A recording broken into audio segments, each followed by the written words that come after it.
Andy Bell and Vince Clarke are Erasure, a duo who have made electronic pop music for many years now. They've got a career spanning 4 decades.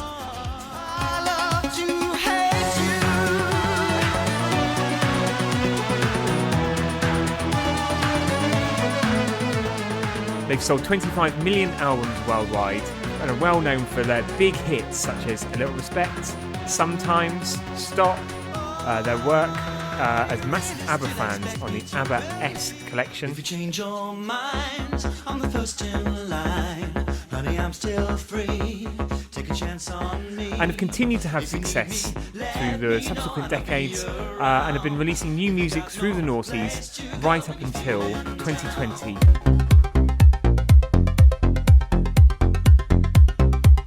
So today, on the day they released their 18th studio album, The Neon, we are joined by Andy Bell from the band to go through it, track by track.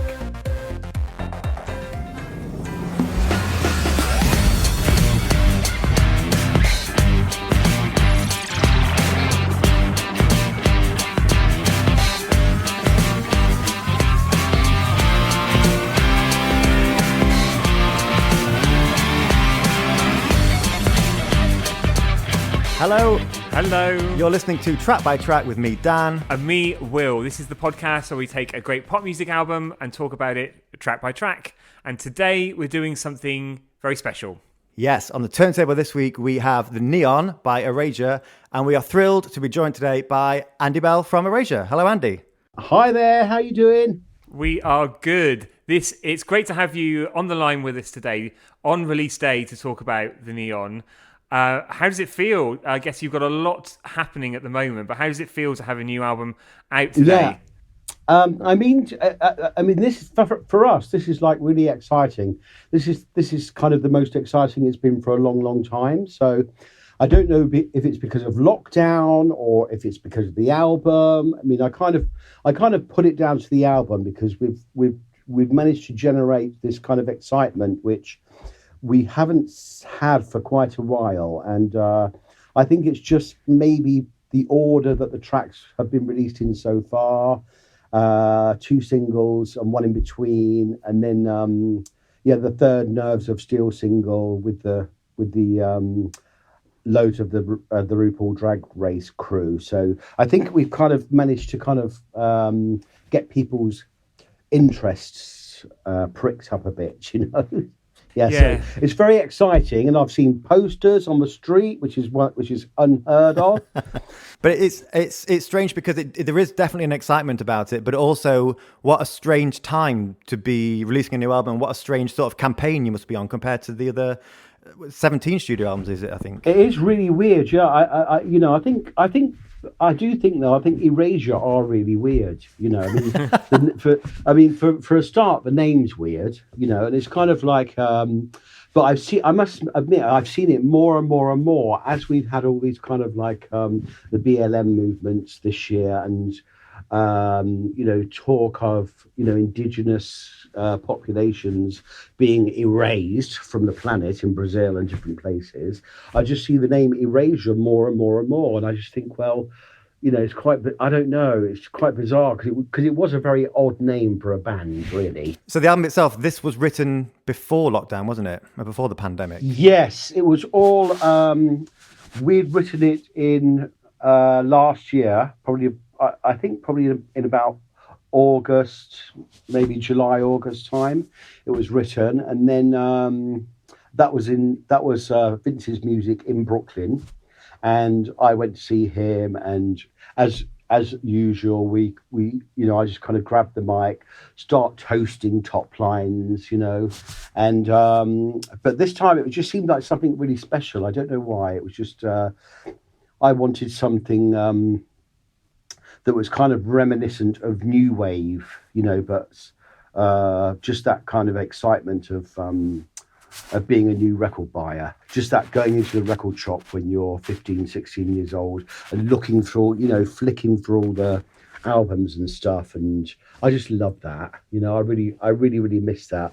But yeah, so anyway, it was, the whole thing was mixed in February, March in Bethnal Green by David Wrench, and Vince and I were here for that too. So yeah, we managed to get it all done somehow just in time for the squeeze for when the lockdown happened. So it was very strange, you know. We had it all done, and it was like this completely like over the top enthusiastic record, and then all of a sudden this thing happened, you know. So for me, it's kind of quite it seems quite alienish, you know, the virus, COVID. I think this album is definitely, it's been great to have the 3 tracks come out during lockdown and the pandemic, because I think just some great new pop music is what we need. And we talk a lot about new music as well as classic albums on this podcast, and I think we've been really enjoying anything that artists are releasing during this time, because they're continuing to release, and it's giving everyone something to get excited about. It's amazing, really. I think I mean, with, you know, lots of the stuff that I've been reading, it really feels like a renaissance for like loads of bands. You know, and I don't know if it's specifically to do with lockdown, but I just think artists are kind of are a bit psychic. So it's not that you know what's going to happen, but you kind of like, it's almost like your subconscious tells you that something's going to happen, or, you know, because I mean, we didn't, you know, we had no idea when we were writing these songs, saying, you know, walk through the city feeling kind of lonely, you know, wish for a lover's touch, and then, you know, want to sing hallelujah and stuff like that. Just, you know, I think that that's what happens to artists, I think.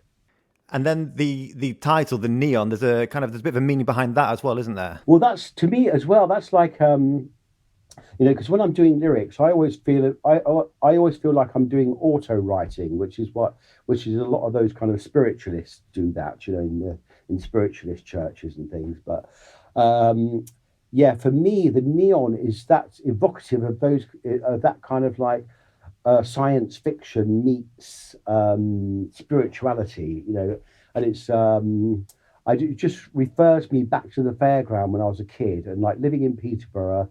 You know, we had the East of England showground there, where not much happened apart from seeing loads of tractors, you know. But sometimes, one time they had the East of England Expo Steam Fair, which was like all the steam engines from all over the country converging on this one huge field, you know, and it's like really amazing and intoxicating with just like all this fairground music mashed into one.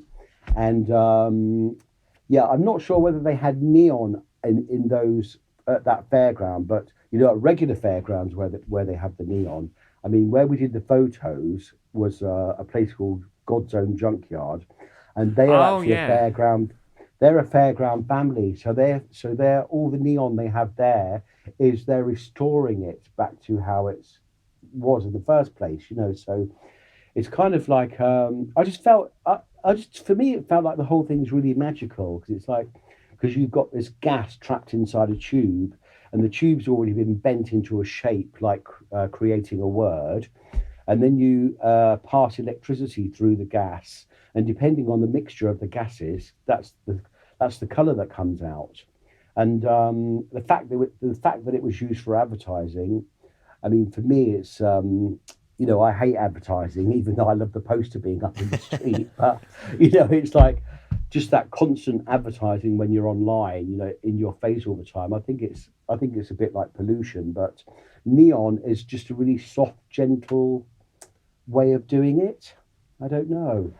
Well, I think we'd agree that the aesthetic for the podcast online is based around neon signs. So yeah, we're big fans of that look. You're definitely great. The way you've just broken it down there, talking about how it actually comes about, that's kind of I'm seeing it in a new light now. That's I mean, really amazing. Also, you know, the kind of like the pinks and the blues, they're the ones that I prefer. You're gonna absolutely love our logo because it's pink and blue. So it's sounds like a fantastic time to get stuck into the album. So let's kick off with side one, track one, and this is Hey Now, I Think I Got a Feeling. I hear the beat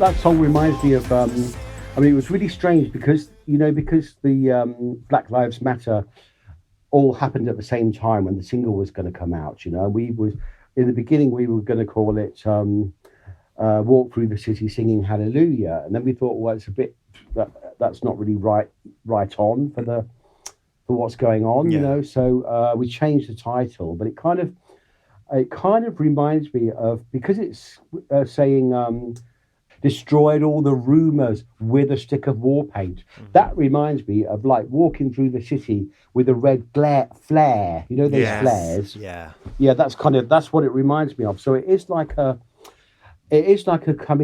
calling to arms kind of song. But at the same time, it's like it's about that instinctive feeling, that you get being a songwriter, and I mean, before we started the album, I had lunch with Daniel Miller in London, and I said to him, I've got this really strong feeling about this album. I don't know what it is. And I think that the Hey Now, think I've got a feeling is just an indicator. We're huge fans of the sound, and this is on these tracks. Vince was using some of the older synths as well, wasn't he, to create the music, which you can really tell on this track particularly. Yeah, he was. He writes in soft synth and then recreates the written pieces with analog synths. Yeah, and you can just hear so much. It's just a perfect blend of kind of a classic Erasure, but a brand new sound as well. It does it wonderfully. Yeah, it's weird because I was hoping for and wishing for, when you've worked together for so long. I mean, it's quite easy for either of you to become complacent, and I was just really hoping that Vince would kind of come up with some really fresh riffs. I mean, he does some amazing riffs. Sometimes there are songs of ours that I'm not too keen on. That, I mean, I get a bit over commercial, like on, say, one of our songs like Sunday Girl from Light at the End of the World. But the intro to that, I mean, the riff intro to that song is incredible. It's like an ABBA song all on its own, Yeah. So that was kind of my wish, was just to have some kind of like really independent new wave riffs, and that's what we got. That's what he gave me, And it was great to see on the remix as well, to bring it right up to 2020. You've got Nimmo, Philip George remixing it, two really like currently quite hot sort of dance acts and producers. I mean, to be honest as well, that was the record company's choices for those remixes. Neil Blanket, and when I first heard them, I couldn't understand them. I was like, oh my God, I couldn't get my head around them. But then once I was drunk and it was like 5 o'clock in the morning, and then I listened, I was like, oh, now I get it. That's often what the remix is created for, isn't it? It's for the club, not for the kind of... for the late night, Yeah. Let's move on to track 2, shall we? So this is Nerves of Steel.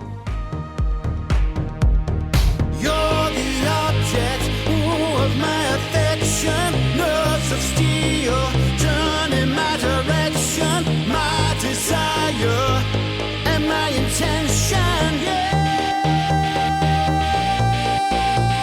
you're the deal, world without limits, ours to steal, and everybody in it. Come and find me in the motor hotel.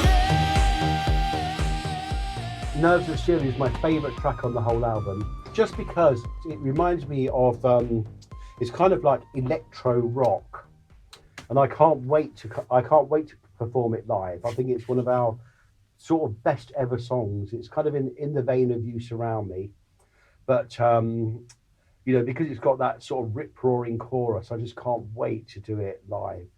And I think it's just one of those songs that's been kind of waiting in the wings for a long time, I'm so glad you said that, because this, quite quickly, I'd say within a couple of listens, it became at the same time one of my favorite ever Erasure songs and one of my favorite songs of this year. It just, that perfect blend of It's great. There's the melancholy in there, but it's done with electronics, which Will and I are huge synth fans, and we often talk about how some people who don't like electronic music don't perceive that it can have feeling, and I think anyone who says that to me, I'm going to show them this song and say, just listen to this. Right. Okay. The actual Motor Hotel is a real place in Atlanta, and it's a really trendy kind of hotel with a great cocktail bar, where we went to, and then downstairs is the most sleaziest strip joint you can imagine. Is that where the remix of Hey Now is playing down there? Yeah. And we've got to talk about the video, which is just it's brilliant. And like you mentioned earlier, all of the drag artists that are in there. But I love the visuals, the colours in it are incredible. It just like jumps out of the screen at you. Where did the idea for that come from? I mean, I have to be totally honest as well. Again, that was Neil Blankett's idea. He's the A&R guy from Mute, and nothing was really mentioned about it. It kind of sprung up out of nowhere, and he said, well, we're going to get some drag queens in lockdown miming to the song, and if he'd have said to me or come along and said, oh, we're going to do this, do you think this is a good idea, I think I might have shied away from it a bit. So I'm just, my hat goes off to Neil for doing that, because I mean, it looks amazing and the colors are incredible, as you say. And Brad Hammer, the producer, I think they all did an amazing job, and I'm really grateful to them for the because it really hypes up the song. Definitely. And I just think as well with, Erasure's long-standing relationship with the LGBTQ plus community, with the buzz and excitement around this album, and then to have a music video like this as well, it's just fantastic to keep that message alive, I suppose. Yeah. It's funny because we've always like dabbled in drag, but we kind of dabbled quite badly, me and Vince, because we're sort of ugly drag queens, really. So it's really nice to have like these people at the pinnacle of their beauty, like doing this video for us, I thought you looked wonderful in the Aberasque videos, but maybe that's just me. Oh, well, I don't know. I mean, I think because it was comedy, that's probably why. Yeah. Yeah, I mean, I was brought up on drag. I mean, drag's my, in London, when I first moved to London, as I was just joining Erasure, I would go to all the drag pubs around the town and just pick up my, I mean, the way they deal with hecklers and things was really good. They just kind of gave me that bravado that you needed for stage. Yeah, quite terrifying sometimes. Let's move on to track 3 now. So let's hear a little bit of Fallen Angel. You gotta get 'em, you gotta do it, you gotta get 'em, do it. Ride on top of the roller coaster, walk up the down escalator. I've tried all of the things that give me love. Fly like a fallen angel, love just like it said. I mean, Vince came down to Atlanta with the vocals, because we were getting towards the end then on this track, and I mean, this kind of like reminds me of like Human League crossed with Jane Wielding or something. We were because we did the vocals in Atlanta, it just felt like, because I mean, I've co-written a track with Kate Pearson from the BBC, but it never came out. But I think she might be working on it with Chris Braid. I'm not sure. But anyway, I think just being in Atlanta and knowing that the town where they come from is not that far, is it? What's it called again? REM and B-52s. Georgia. No, Athens, Georgia. Yeah. Yeah, Athens. Yeah. So just knowing that was up the road, and there's so many young bands there. There's such a young scene there.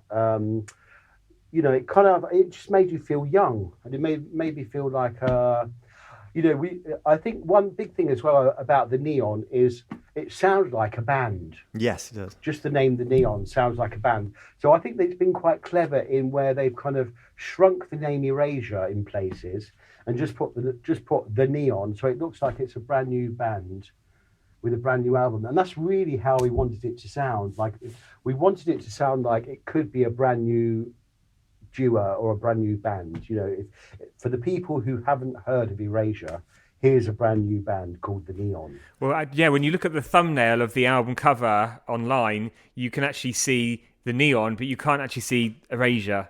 So that's what jumps out at you. Yeah.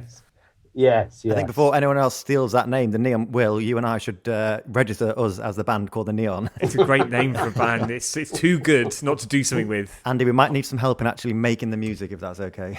And learning how to sing. Yeah.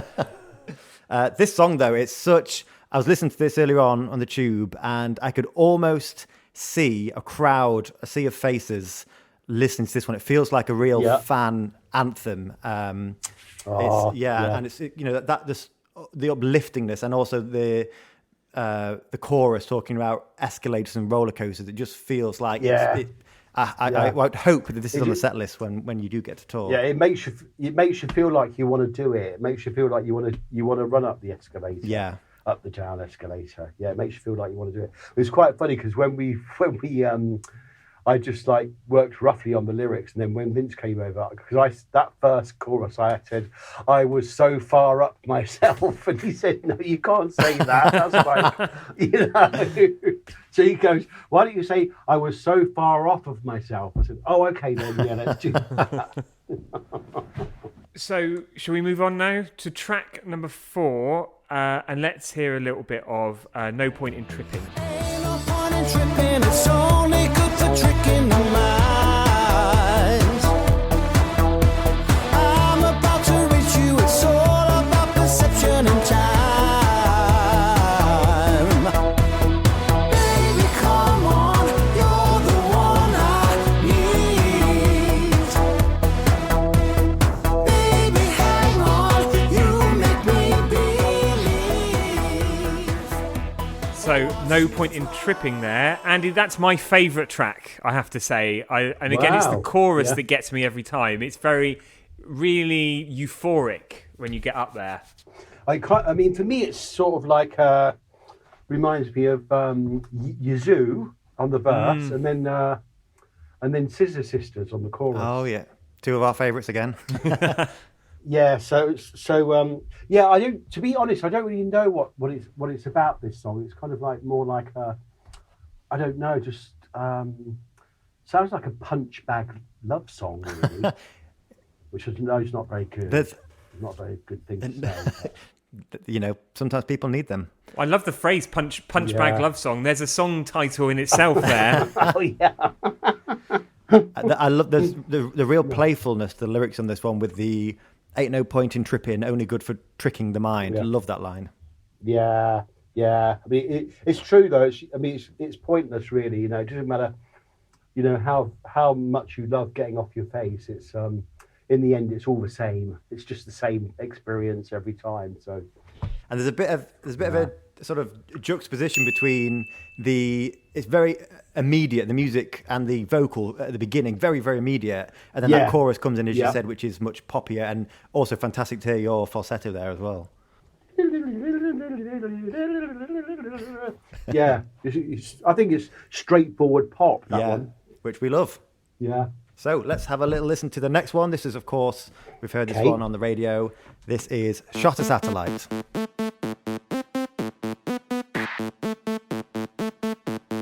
You know you gotta feel it, and then you gotta feel it.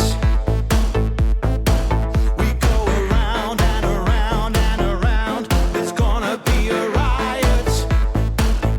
I ain't gonna keep quiet. Oh, you really have to show it. Oh, you go around and around and around. You know you gotta know it. Where's the web? So Shot a Satellite there. That, of course, was the second track unveiled from the collection as well, wasn't it? Yes. Yeah. Shots of Satellite. I mean, it was quite tricky for us with picking the first single, you know. But I did think they made the right choice with Hey Now. But you know, quite a few of the fans said, oh, they preferred this one, the Shot of Satellite one. I don't know. I think maybe it's because it was more immediate. I'm not sure, but it's. I said to Vince in the studio in Brooklyn, "Have you been listening to Lady Gaga, Vince?" And he said, "No." I said, "Can you swear that you haven't been listening to her?" He said, "Yes, I'll swear." I said, "Good, because I don't want to have a lawsuit from Lady Gaga, you know." Because this was. I think it was written towards the end of the session, but as soon as when I heard that intro riff, I was just like, "Wow," you know, and it just made me want to let myself go on the chorus, and that's what happened, you know. And just the, I'm not sure where Shot a Satellite came from, but it kind of reminds me of I want to lasso you with my rubber band laser from Klaus Nomi. Yeah. It's a great, and I love, and Will and I spoke about this before, love, and again, it's like you said before about going to the record shop. I love looking at the back of the cover and looking at the titles and just being so intrigued by just the title. And this song did this for me before I'd even heard it. I thought, well, I mean, this, you know, they probably will have like a Space Invaders game with shooting satellites out of the sky. I'm sure they do, don't they? I'm sure. Well, they've done it anyway, haven't they? In real life, they've done it. Well, yeah, actually, it's like many things this year that have just kind of things that have been in TV, films, and games have just happened for real. You couldn't make it up anymore. No, you can't make it up. No, you can't make anything up anymore because it's all been done. Yeah, everything. It's musically though, it's just wonderful. That initial, I almost felt it was quite sort of Kraftwerky and that quite robotic introduction. Yes. But then the O's that repeated throughout kind of give it some, give it a bit of humanity, I suppose. Yeah, I love all those. I love all those things. That's what really reminds me of. I'm not sure which song's next, but on Diamond Lies, it's kind of that's. What we do with a lot of these songs is wrote the backing vocals into the song. Okay. Because usually we'll write the just the top line melody, and then I'll kind of come up with the backing vocals after we've done the lead, you know. But this time we almost wrote the backing vocals as well as part of the song, and I think that's a lot what the Eurythmics used to do. Okay. I think I don't know. I'm just guessing. I'm sure it's a very educated guess, though. Will and I often come up with, you know, all sorts of theories. It's actually incredible to hear that that's not a normal thing to write in the backing vocals, but obviously it's done here. We're huge pop music fans, but we're not musicians ourselves, as we often like to remind listeners. Well, you don't have to be. No, we share our passion of pop music. That's what this podcast's all about. So let's move into track number 6 now, which is Tower of Love.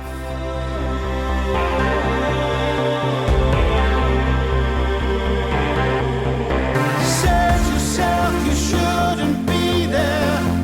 No society couldn't cut your way through roses. See the wood for trees. Said your love would give you nightmares. Walls are closing in to see above the parapets to realize your dreams. So that was a little bit of Tower of Love there.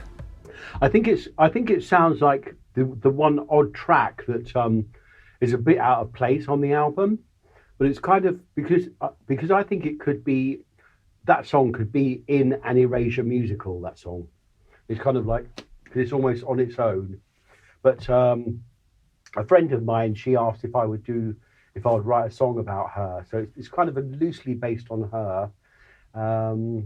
Yeah, but as I say, and it refers to the tower and the tarot cards, which is you know, it's kind of, it doesn't mean it's not a bad card, but it's a card of when you have to kind of relinquish things in your life, or it's literally the Tower of Babel. You know, when the tower comes crashing down, and it starts from you have to start from scratch all over again. So it's kind of about renewal, really. But that song's written in a fairy tale kind of way. It definitely felt like that. Definitely felt dramatic, and as you said, it felt quite. I suppose almost theatrical, as you said. For it could work in a musical or something like that. They had this story of waiting for a prince to come and things like that. Yeah, yeah. I'm not sure where it came from, that one, because I think out of all the tracks on the album, that's probably the bleakest one. And do you find yourself, because obviously yourself and Vince have projects on the go outside of Erasure as well. Do they influence the work you do together, or is it two very separate things? No, they definitely do influence them, and I have to be quite careful because I find myself using lines from like Torsten, this character that I played, but I did play all the stuff to Barney, we do have these really deep conversations. He's the guy that wrote the character of Torsten, Barney Ashton Bullock, and I played him because when you see the crack of sunlight run straight through the door, one of the songs on Torsten is about this vase that becomes cracked and the light comes through the cracks of the vase, So you do have to be careful. I have to be careful, but that's how you develop your characters, and that's how how your ideas come to fruition. Really, is by working with other people and doing other things. Yeah. And is Erasure the musical something that you've ever thought about? For myself, not Erasure the musical, because I don't really like jukebox musicals, but there is a musical in progress, which is called Odomore, the musical, which was supposedly, I've seen it once, which is through the HIV crisis in the 1990s. That's where it's set, but it's with all young people playing the parts that are really amazing. So they're I think they're starting one of those campaigns afterwards to raise money. Oh, a crowdfunder. Again, those. Yeah, crowdfunder. Yeah, I think once the album's out of the way, I think they're starting a crowdfunder. But it's nothing to do with us. We just gave them permission to use the songs. Yeah, I think still Will and I would like to go and see that, so we'll definitely have our eyes peeled for that. So let's have a little bit of the next track on the album then, and this one is Diamond Lies.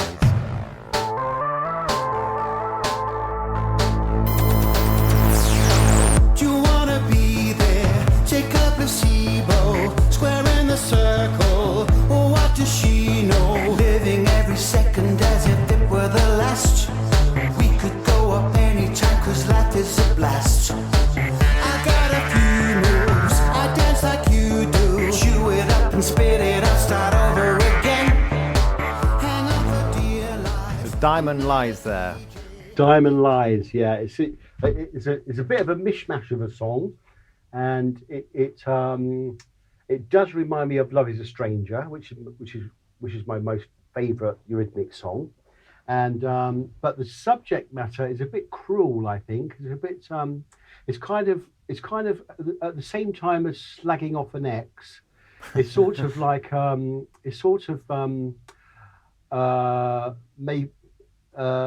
alluding to the just the illusion of fame, and kind of like, but it's all a load of nonsense and a load of crap, Yeah. And all this kind of like golden ticket and trying to get into the golden circle and all this, paying extra for like a bit of bump with a signature on it is, that's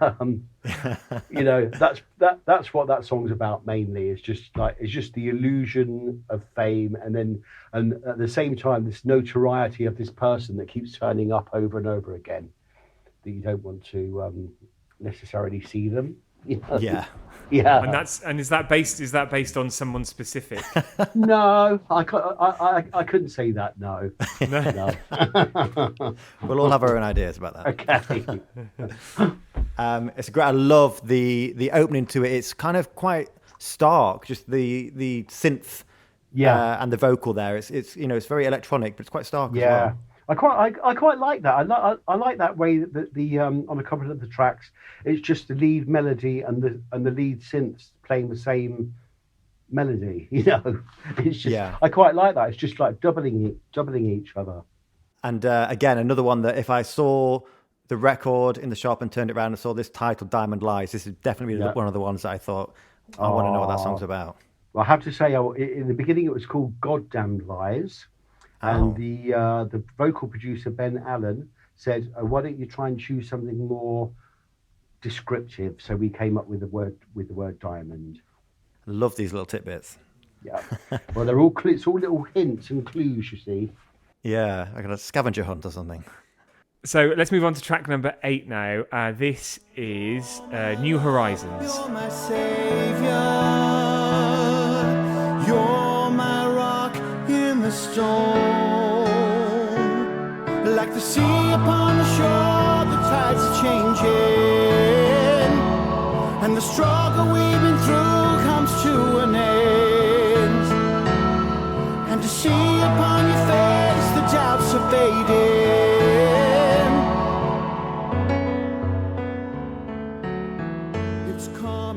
So that was New Horizons. A real change in sound with that one. Yeah, that's. I suppose that's the most acoustic sounding song on the whole album because of the piano synth, and also it's our most the barest track on there. And yeah, it's. I mean, it's basically a ballad. Ballad of wistful, kind of like looking out onto the sea or the river or whatever. Just I think really about missing somebody, and but knowing that it's kind of time to let go, I suppose. Yeah. And do those songs, would that come together in the same way? Would Vince have had that melody and that piano sound already, or do these slower Yes. songs come together differently? Yeah, he had the piano sound. I mean, I think the whole song was as one music-wise. Yeah, and then we just start. When I'm singing, it's not necessarily always the original melody that I came up with, but we kind of we might try something maybe 3 or 4 times, like for a section, and then choose what we think is the best out of those 4, I suppose, and then glue them together, so to speak. But sometimes, the best ones just come out all at once. And I love where this track is placed in the album as well. So it's just sort of track 8 there, and just just a good time to slow things down, but not right at the end of the album. So it's like a little breather. Yeah. Kind of like when you go to a gig and just before you get into the kind of the build, the climax and the encore, you've got something which just brings it down a bit and kind of gives everyone some time to reflect and it's just to smell the roses, that song. Put your feet up and have a cup of tea and like clip your roses or whatever. And when you were putting this album together last year, then I suppose, did you envisage taking it out on tour around the time of release? Yes, I mean we were all the dates were there. We had all the dates, and of course that was everything cancelled.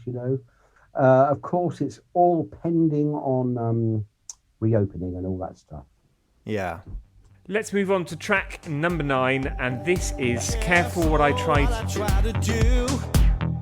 I'm a cynic, yeah, but I would die for you. You said it by the feel upon your face. I'm never gonna call out what you say. I look shattered by the pool. You never were defeated by a fool. Wear each other, beat about the place. All we gotta do is seize the day. You're everywhere. Take me now. Beautiful. You got. So that was Careful What I Try to Do. A bit more melancholy, it feels, that one. Yeah, I don't know. It's kind of, that film, I was going to say, that song, it's about my Stephen, really, and just like the fortuitousness of meeting him. And, he really looked after me. And there were some extra verses at the end about him leading me through the club and having a private dance, but Vince took it off that bit. But it was funny because his sister came down. She's called Stephanie, his sister, and we were in the studio and we played that song, and she turned around to like him and she goes, "Oh, you make me sick," because of the my wishy-washy romanticism towards him, But yeah, it's just it kind of reminded me more of like a CeeLo Green New Order type song. But yeah, it was nearly missed off the album. I had to remind the guys. I said, "Hey guys, what about this?" Because the original title was The End. I said, "Hey, we've got to do the end. We've got to include the end."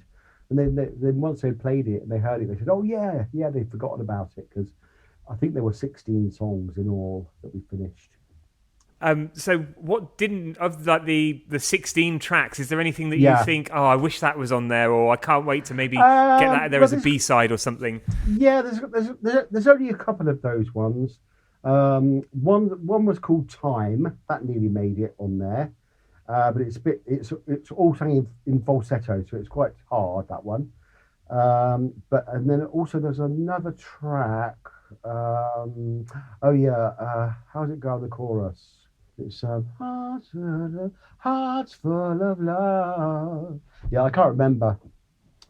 Well, we'll look forward to maybe in 10 years' time the deluxe anniversary edition and getting that on there.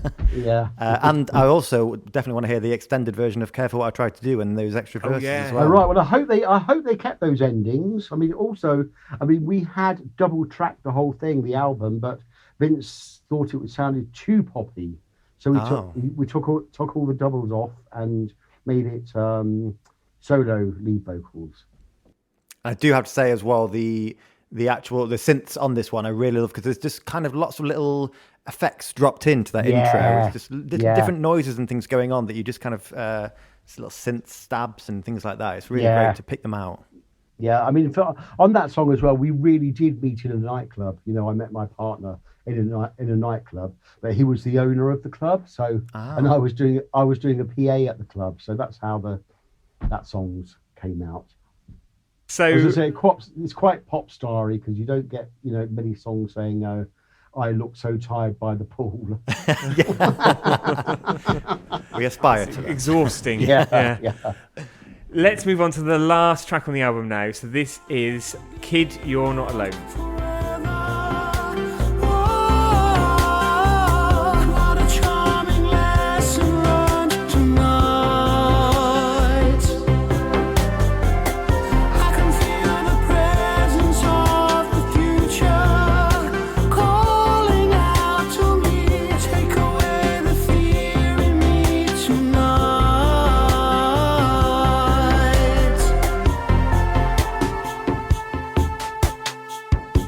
Yeah, "Kid, You're Not Alone."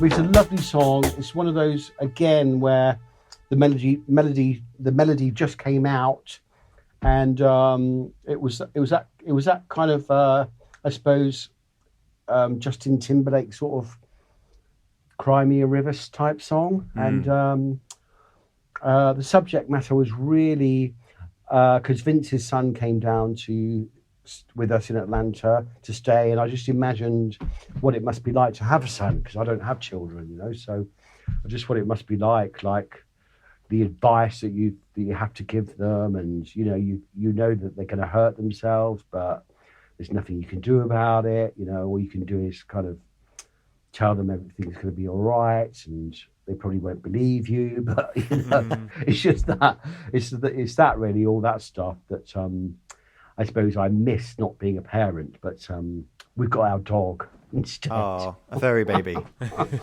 Yeah, we've got a furry baby. Yeah. And what breed is he? He's a Doberman, a red Doberman. Yeah, he's lovely. Angel baby. Well, Will and I, separately, I should add, are both not having children either, but both looking forward to getting our own dogs, hopefully soon. Oh, yeah. So. Sometime. Get a rescue dog. Yes, definitely should. Yeah. Andy, before we finish up, just a quick question around, I guess, what are you listening to? What are you into at the moment? What music are you enjoying? Which music am I enjoying? That's a really tough question because I don't really necessarily listen to anything new. I always go on. I mean, I love Bad Taste. I love really Bad Taste. So the other day, my friend sent me a version of Call Me, which was Samantha Fox and Sandra together. Okay. And then also there's a fantastic mix that Stephen found, which is Heart of Glass, Debbie Harry vocals by Philip Glass. Ah. Yeah, which is beautiful. Honestly, it's a really beautiful version. So yeah, I always look out for those kind of things, like really weird mixes and things like that. I'm always trying to think of mixes myself that go together really well. Which one was a 12-inch version of SOS by ABBA, but it was I mixed in I Feel Love, but it was from the version from the Gucci advert with just with the whole choir singing. Wow. Yeah. Oh, can we hear this anywhere? That sounds so far up our street. I need to get it balanced really properly first, but yeah. Oh, God, would love to hear that, and love hearing you talk about ABBA as well. Of course, from way back with the ABBA-esque EP, but we are big ABBA fans as well. So it's lovely. I mean, we did. Well, I did ABBA myself out with that. Oh yeah, yeah. With the whole project, it just ABBA'd myself out. I was like, oh my God. Yeah. You've kind of completely worked it out of your system through the project. Yeah, it did. It honestly did. I had to not listen to ABBA for 20 years. Oh wow. So that brings us to the end of the Neon. Thank you so much for joining us and taking us through it track by track. It's so fascinating to hear some of the insights to the tracks. Well, you're welcome. I know it's it's really weird, trying to explain about songs, and it kind of feels a bit superficial sometimes, but Oh, it's been brilliant. We love the kind of the thought process that goes into how tracks come together in the writing, production, and the song titles we talked about as well. Yeah. And for our listeners, we hope you enjoy listening to The Neon, which is available everywhere from today. Yeah, do let us know your thoughts at Track by Track UK. And of course, ratings on Apple Podcasts are always welcomed. And do join us tomorrow. We've got another episode of our new music drop discussing our favourite tracks that are available right now, as well as The Neon, which is available right now. So thank you again, Andy. And until next time, I've been Dan. I've been Will.